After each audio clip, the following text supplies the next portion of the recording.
Так уж получилось, что для таможенников Абхазии 27 сентября – особая дата. Сразу два знаковых события отмечает ведомство в этот день.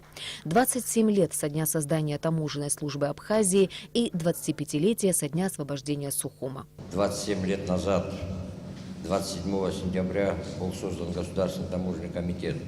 Ну и буквально через 2 года после этого, в этот же день, сумели освободить столицу нашей Родины от врага.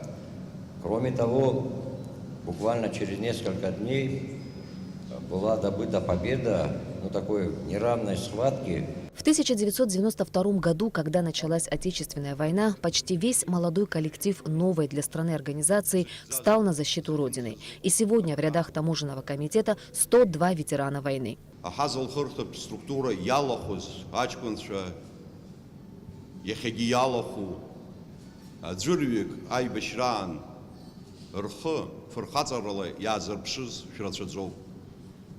Амлат уюз атагылаза шаваха псынра айбашри язку абартазараква ваха хрылацажва аяйра ейхау яха анухаадза зегрыла аманшалара зегрыла ахоюкшара жохыр ибытыны хункара харгылар типс атагылаза аша хаур типс антраиза. Согласно указа президента Рауля Хаджимба, сотрудники таможенной службы, участники Отечественной войны народа Абхазии, как и все ветераны, были награждены медалью за победу. Награды им лично вручил президент.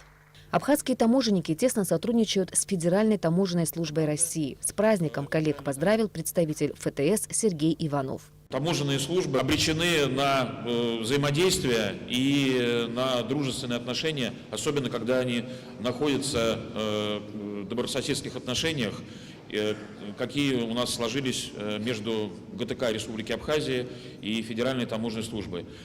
Желаю вам от Федеральной таможенной службы, от посольства Российской Федерации успехов в вашей работе. В завершение торжественного собрания за отличную службу медалями ведомства, памятными подарками и грамотами также были награждены отличившиеся офицеры.